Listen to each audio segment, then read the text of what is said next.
wiring job on this was a bit of a nightmare. As you can see, there are grease packs, but then there are also ones that are not. And then this one came apart altogether. So what I do typically in this situation, find out that since there are multiple wires running to this one, green is common. That would mean the one that pulled apart would be number 1, clear over here. Okay, we'll find number 2. Number 2 would be red, so it'll go red, yellow, red, and then blue would be the last one. So yellow, red, blue is the direction we're going to go.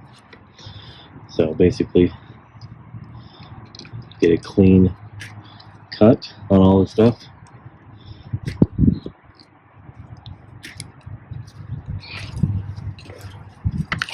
Okay, now that the common is open, ready to go, I would then make sure that I have those common wires.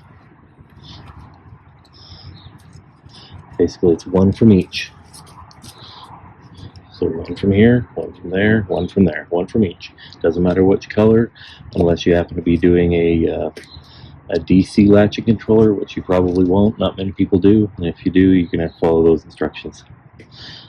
Strip back the wires, look for corrosion. That one it looks really good. Looks really good. Also looks really good. So the grease pack did its job. So and just give a quick tie to those real quick to get them together. There's the common wire is green, like I was saying. I'm going to try to use, which is weird that it's not white, it's usually white. I'll use the white wire since it's not one that's being used for this to pull back on that, since I didn't have the little sheath cutter. And this is obviously really old because it's snapping. Alright. There we go.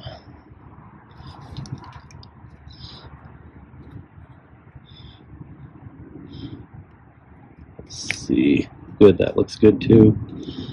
I'll just meet all these up so that the ends look pretty close.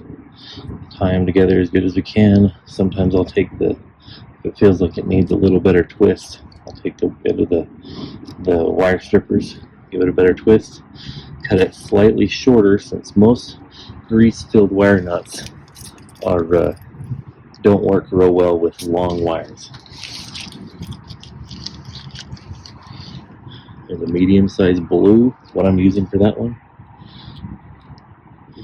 Push it on, tighten up until you can feel it twisting the wires, and you can see it's twisting the wires. So now the common is now set. It's all ready to go. So we said yellow is number 1, so we got to find the other wire from number 1. There we go. The other wire from number 1. Let's see if it's still good. It is. Happy with that. Strip this one back too, so we make sure that we get a nice clean bond, or nice clean whatever. Nice clean wire. Yep, that looks good. Again, I wrap it around instead of letting the wire nut just do it. Again, I cut it a little bit shorter, so that might be a tiny bit too short, but as long as it grips, it'll be fine. Slide it on there. Twist, twist, twist until it starts twisting those wires up. That one's good. I think it said yellow, red, blue, which means this one's already still attached, so I'm just going to redo this one just to make sure that we're all good, because obviously we had problems before. I don't know who did the work. I've got the stuff here, might as well replace it. That one looks good. That one also looks good. It's good news. Good news for the system, especially with this wire being as old as it is. There we go.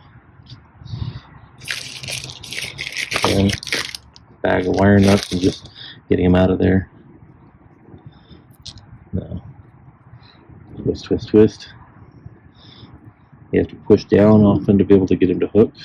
This is an example of what happens when it doesn't catch. I'm not going to use that one.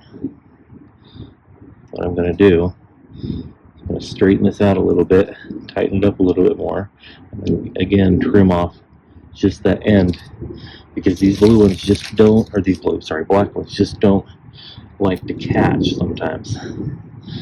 There, I can already feel it catching.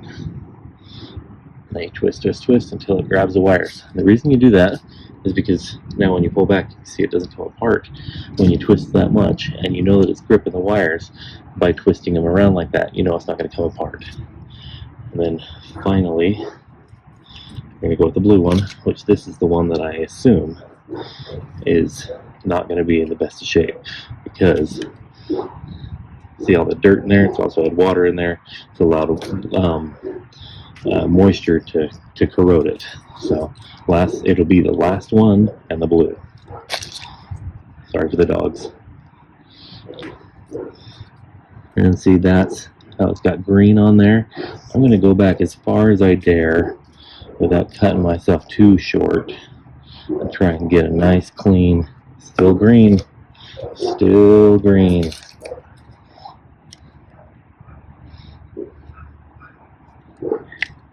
Still green. Okay, I didn't plan for this, so I'm actually going to replace that solenoid because this wire corrosion has likely made it all the way to the solenoid, so that solenoid's going to fail at some point. I don't want it to fail on me in the middle of the summer, so I'm going to replace the solenoid.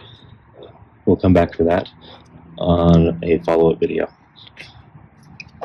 Quick, I just noticed, look at the corrosion on this wire as well. So again, I'm going to go clear back as far as I dare and try to get a clean cut. That's not completely corrosion free, but much better.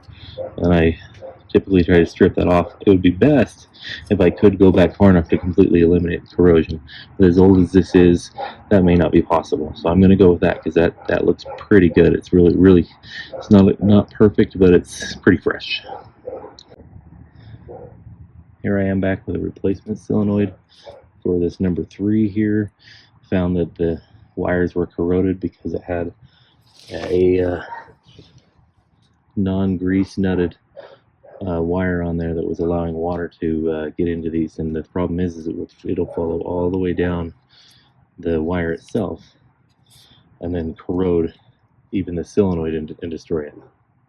So this is a solenoid I've had in stock, so you can see it's not brand new out of the package, but I do know that it is new. So new being it has never been in the ground. So I'm just going to strip these at a time.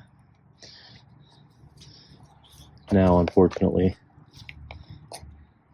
I have to undo this one. One thing I don't like about that is now that's not going to be a good fitting.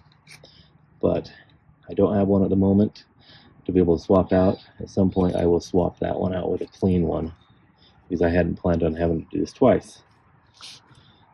So now I'm going to hang on to those so that they don't pull apart on me and go all over the place because they're still holding grease. Basically, you spin the solenoid off after it's been unwired or clipped. I was looking at the solenoid, it's in my hand. Spin the new one on. You want to spin it down until it's snug. Not super tight, but snug. Take one that goes to the common. Just one. The other one will go... Sorry, I got to get these lined up. One will go to the common. And I don't ever advise doing it this way. The problem is I don't have another one at the moment to finish this video, so I'm going to have to reuse the one that I've got. I will come back and replace this with a fresh blue one. Twist, twist, twist until it's tight. There, now I know that it's tight, it's not coming off. That was the blue one that ran that one. Twist, twist, twist. Always again cut it short so that it can snag on there or grip it when it tightens up. I can feel it snag or gripping on it already. Twist, twist, twist. You can see how it's twisting the wire. I know that's not coming apart. Okay, this one's a little odd because it has the green wire as the common. Typically the white one is common, but that's how this one was wired.